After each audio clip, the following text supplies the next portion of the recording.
산상수훈의 말씀을 저희가 함께 묵상하고 있습니다. 오늘은 믿음이 태도를 만든다라는 제목으로 말씀을 나누고자 합니다.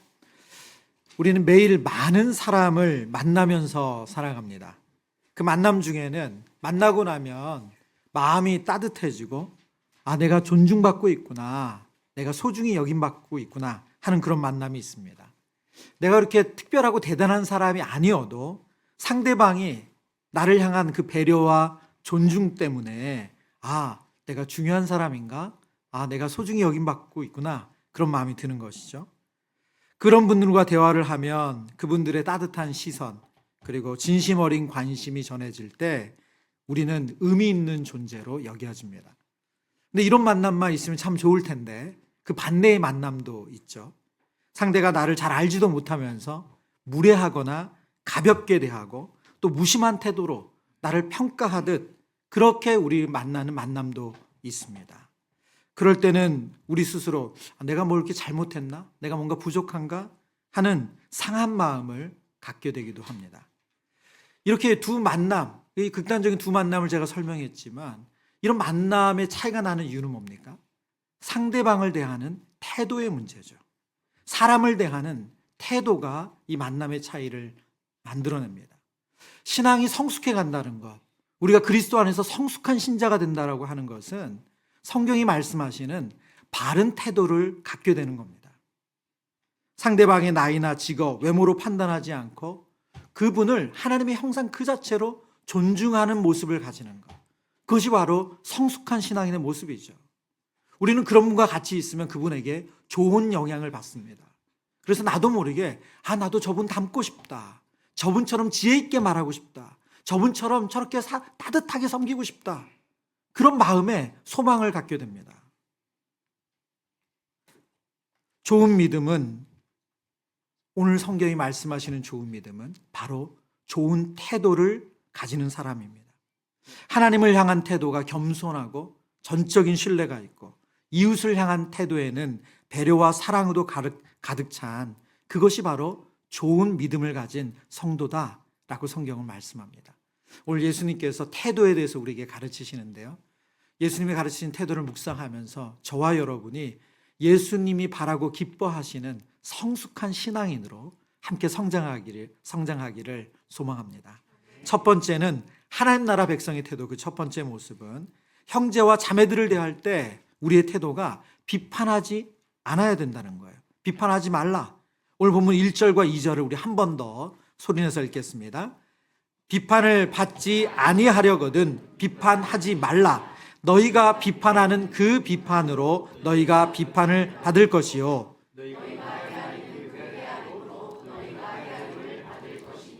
아멘. 여러분, 예수님의 이 말씀, 비판하지 말라. 근데 이 말씀대로 살아가기가 너무 쉽지 않아요. 왜 그렇죠? 우리 안에는 무슨 작동 버튼이 있는 것 같아요. 너무나도 자연스럽게, 쉽게, 그렇게 오래 걸리지 않습니다.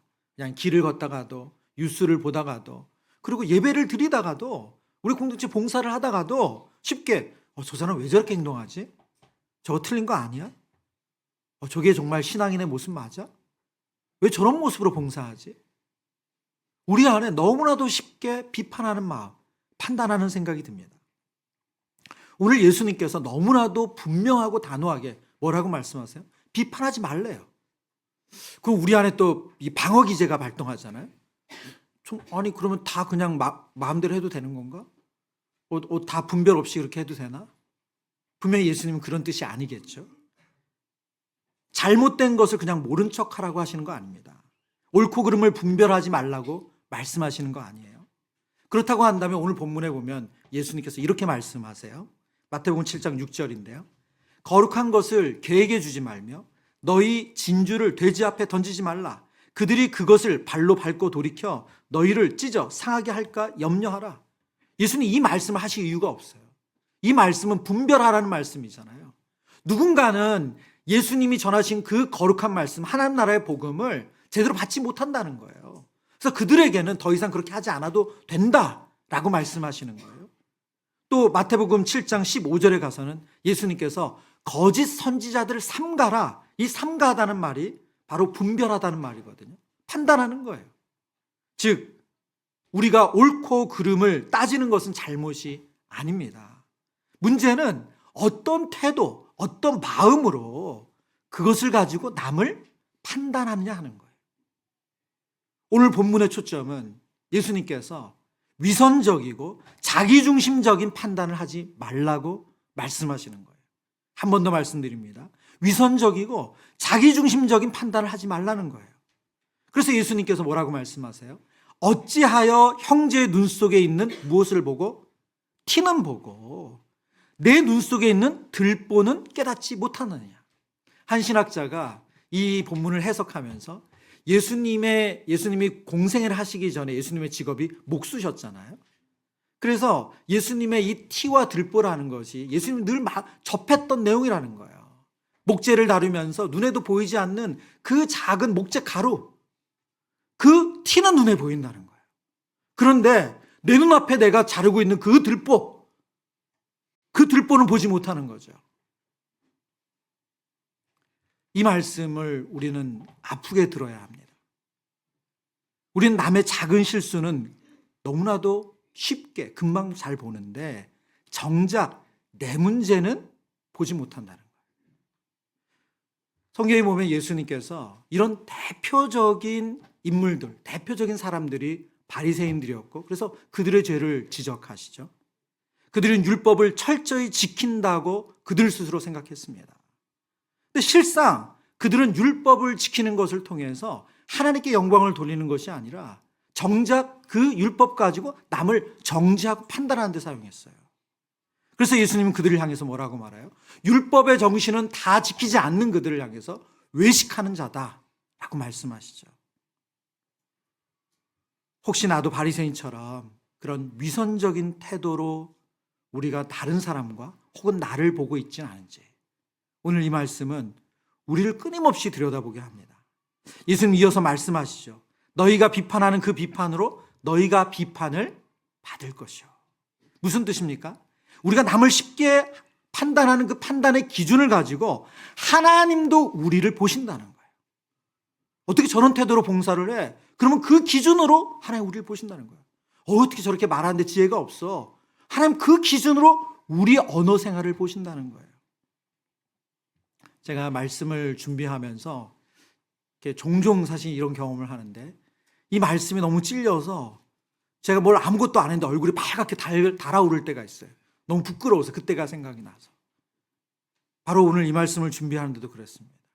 제가 이제 신대원 졸업하고 이제 갓 목사 안수 받을 그 즈음으로 생각이 납니다. 왜 그때 또 많이 그랬는지 모르겠어요.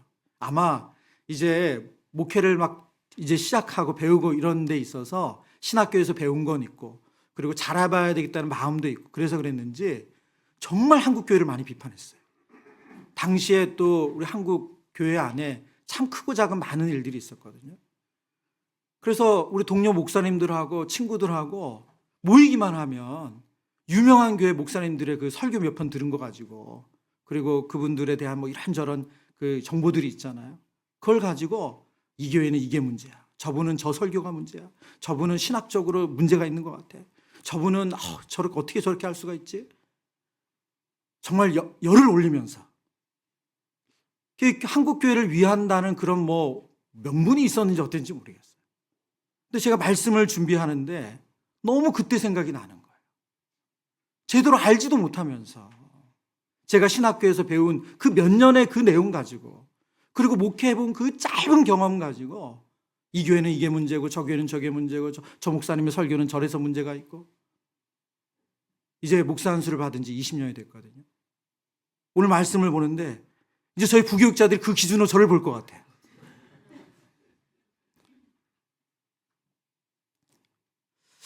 여러분 지금 이제 시간이 지나니까 그때 보이지 않았던 것이 이제 조금씩 보이기 시작합니다. 그분들이 처했던 환경, 상황, 감당해야 했던 그 무게가 무엇인지를 조금씩 알아가고 있어요.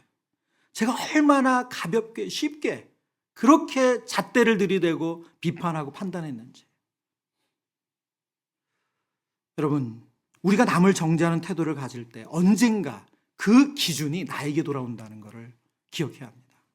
그래서 로마서에서 이렇게 말씀하세요. 로마서 2장 1절의 말씀입니다. 같이 읽겠습니다. 그러므로 남을 판단하는 사람아, 누구를 막론하고 내가 핑계하지 못할 것은 남을 판단하는 것으로 내가 너를 정죄함이니 판단하는 내가 같은 일을 행함이니라. 아멘. 여러분, 여기서 1인칭 나는 누굽니까? 바로 하나님이세요. 하나님이세요. 우리가 판단하는 그 기준으로 하나님께서 우리를 보신다는 거예요. 근데 그걸 우리는 뭐 하고 있습니까? 우리가 말했던 그거를 똑같이 우리도 행하고 있다는 거예요. 아우, 저분을 보면 사랑이 없어. 근데 우리가 사랑이 없어요. 저분은 말의 지혜가 없어. 우리가 지혜 없이 정말 말하고 있어요. 심판은 하나님의 몫입니다. 우리는 정죄하는 사람, 판단하는 사람이 아니라 하나님의 은혜를 전하는 사람이어야 합니다. 그렇다면 우리는 어떤 태도를 가져야 합니까? 오늘 성경이 주시는 이 약속의 말씀을 기준 가지고 우리가 적용해야 될 태도는 뭡니까? 먼저 우리가 생각하는 그 분별력을 가지고, 그 기준을 가지고 나를 먼저 돌아보는 거예요. 예수님께서 내 눈 속에 들보를 먼저 빼어라. 저 사람에 있는 저 작은 흠, 그거를 부각시키는 것이 아니라 내 눈 속에 있는 들보를 빼내는 거예요. 여러분, 그래서 우리가 기도할 때 하나님 앞에 늘 이 기도를 먼저 해야 돼요. 하나님, 제 안에 있는 교만과 위선을 먼저 보게 해주세요. 제가 교회에 대해서, 이웃에 대해서, 우리 가족 식구 중 누구에 대해서, 혹은 이 사회에 대해서 이런저런 말을 하기 전에 하나님, 제 안에 있는 교만과 위선을 먼저 보게 해주세요. 여러분, 현미경을 가지고 들여다보듯 자세히 보아야 하는 것은 바로 내 옆에 있는 사람이 아니라 나예요, 나. 인간의 자기중심성은 노력하지 않아도 남의 허물은 너무 쉽게 발견하고 나의 허물에는 관대합니다. 시편 139편에 다윗이 하나님께 이런 기도를 드려요. 하나님이여, 나를 살피사 내 마음을 아시며 나를 시험하사 내 뜻을 아옵소서. 내게 무슨 악한 행위가 있나 보시고 나를 영원한 길로 인도하소서. 여러분, 지금 다윗이 하나님 앞에 끊임없이 자기를 돌아보는 기도를 하고 있잖아요. 하나님, 저를 시험하듯 현미경으로 저를 보듯 저를 봐주세요. 제 마음에 어떤 악한 행위가 있는지 보시고 저를 하나님 원하시는 영원한 길로 인도해 주세요. 믿음, 태도를 말하다라는 책이 있습니다. 우리 조명신 목사님께서 쓰신 책인데요. 이 책에서 믿음의 사람들이 태도에 대한 설명을 하면서 이 목사님이 메타인지라는 개념으로 이 태도를 설명하시더라고요. 이렇게 설명하세요. 성장하는 사람들의 특징을 열거할 때 빠지지 않는 태도가 자기를 객관적으로 돌아보는 태도다. 이것은 전문 용어로 메타인지라고 부른다.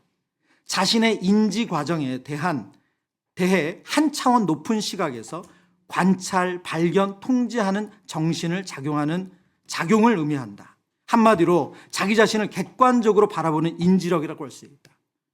메타인지. 이 태도가 건강한 사람들, 태도가 성숙한 사람들을 보면 메타인지가 높은 사람이라는 거예요.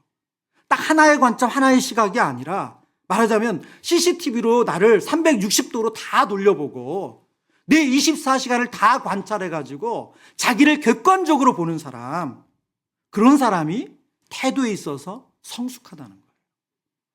여러분, 오늘 시편 139편의 다윗의 이 강구, 이 시를 보면 다윗은 메타인지가 높은 사람이죠.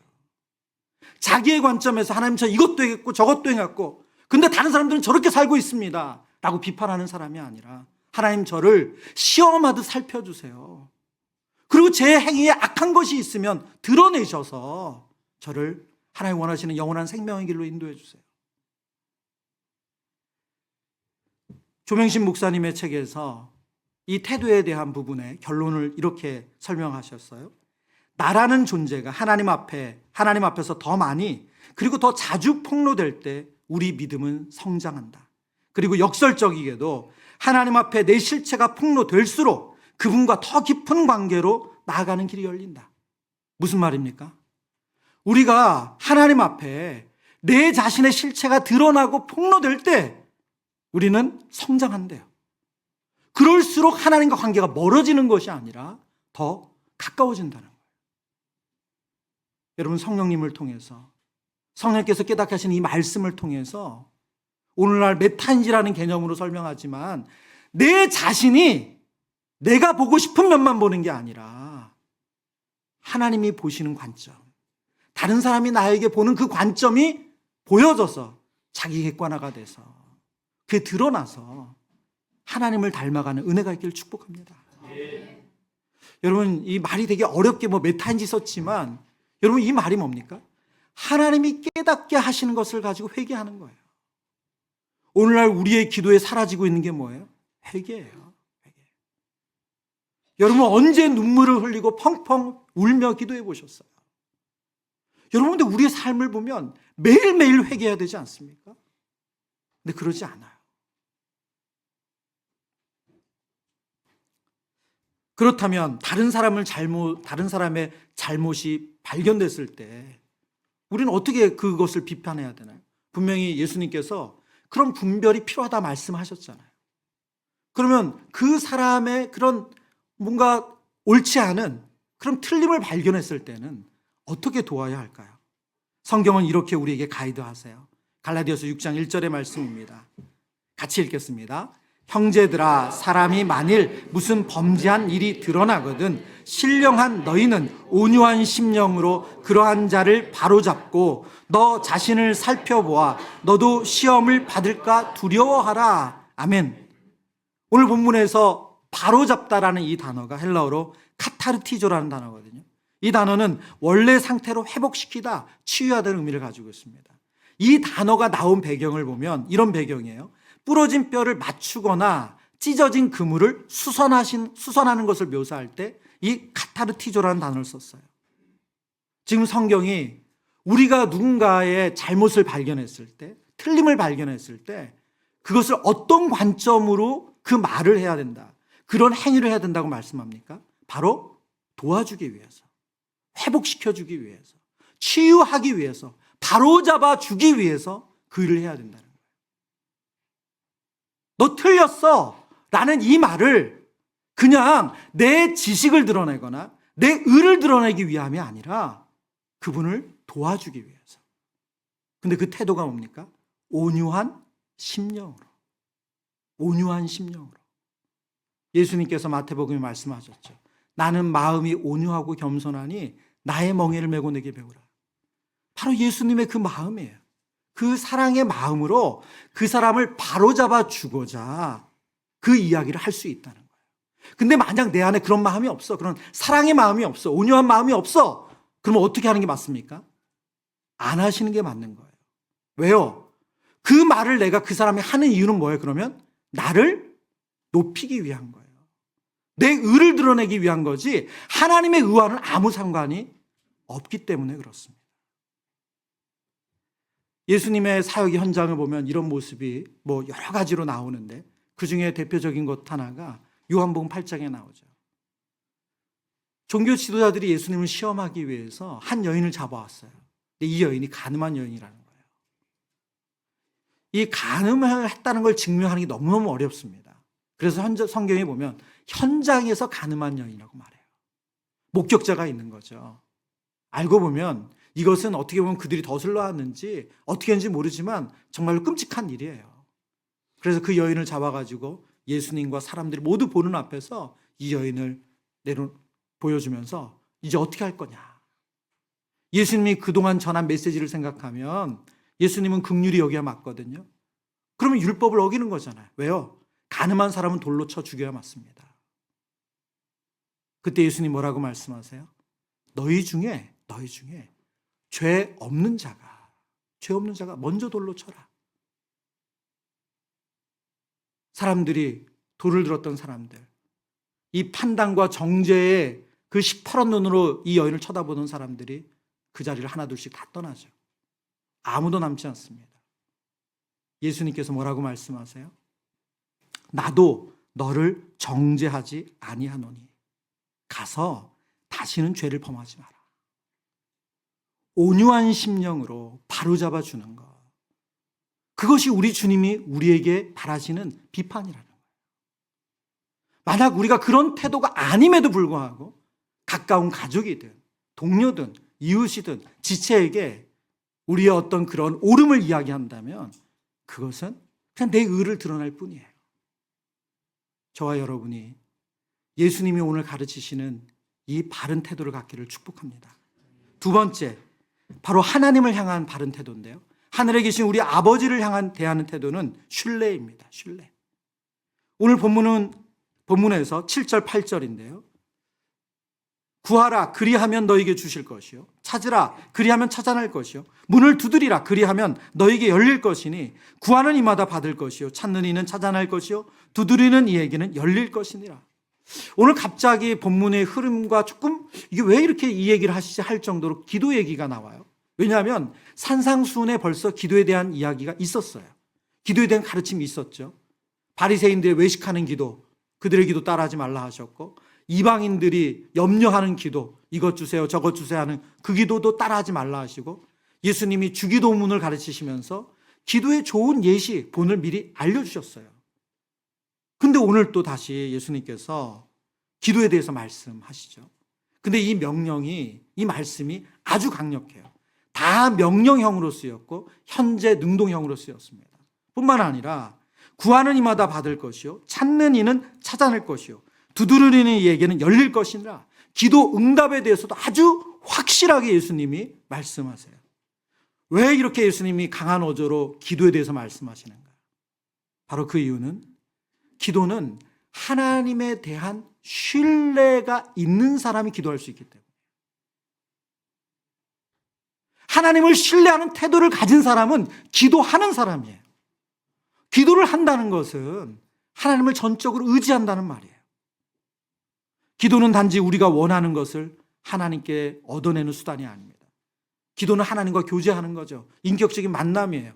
근데 그 만남에 그 기도의 대상이신 하나님에 대한 신뢰가 없다. 그럼 기도가 안 되는 거죠. 여러분, 어떤 사람과 대화하기 싫으세요? 내 말을 안 믿는 사람과 어떻게 대화하고 싶겠어요?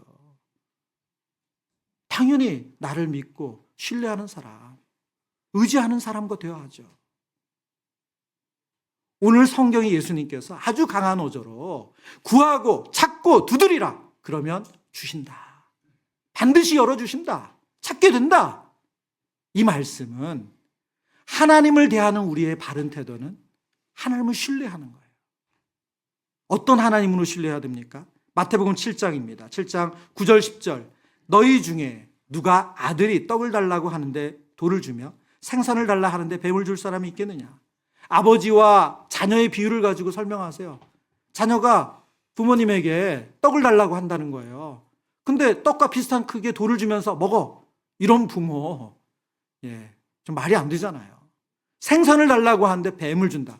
그건 정말 상상할 수도 없는 일이죠.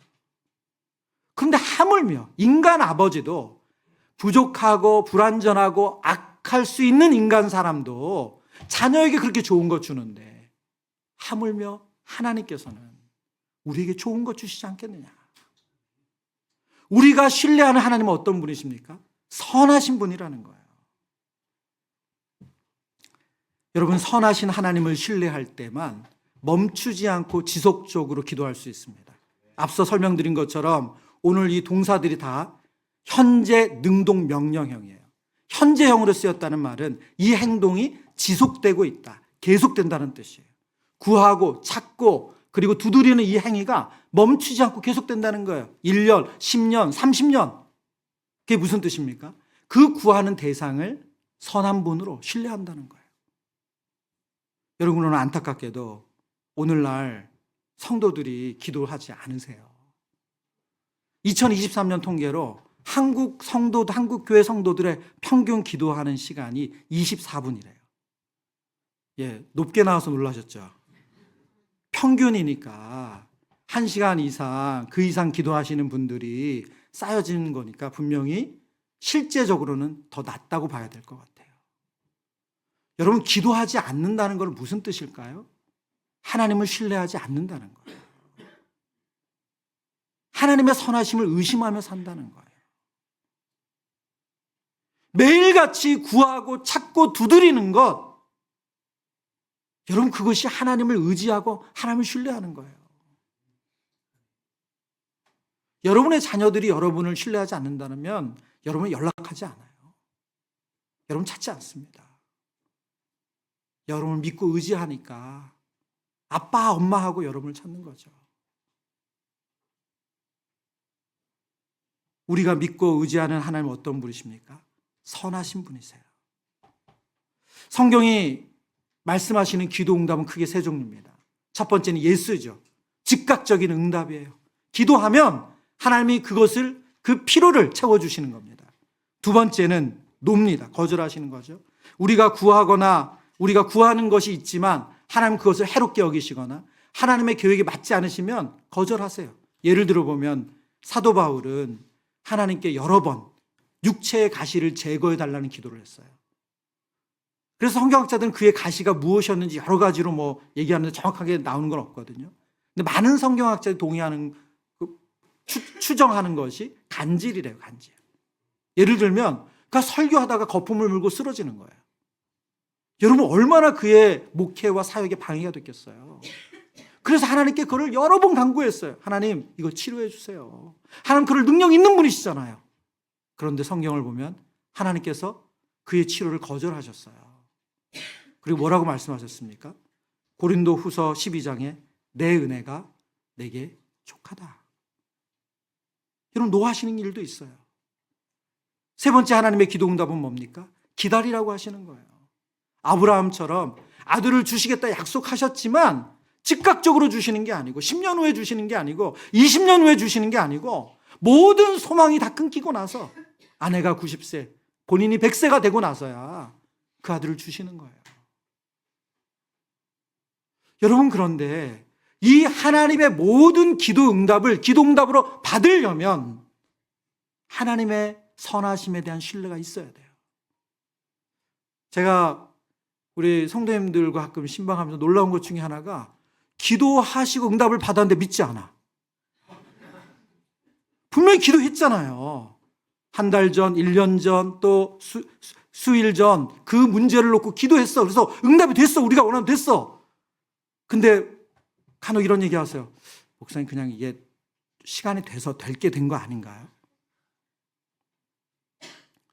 여러분, 하나님의 선하심에 대한 신뢰가 없으면 즉각적인 기도 응답도 하나님의 도우심으로 받아들이지 못해요.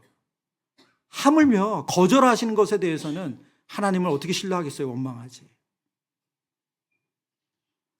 여러분, 오늘 성경 우리에게 하나님에 대한 바른 태도가 무엇이라고 가르칩니까? 구하고 찾고 두드리는 기도래요. 그 기도의 행위는 저는 하나님을 의지합니다. 저는 하나님을 선한 분으로 믿습니다. 그 고백이 담겨 있다는 거예요. 시편 34편 8절의 말씀입니다.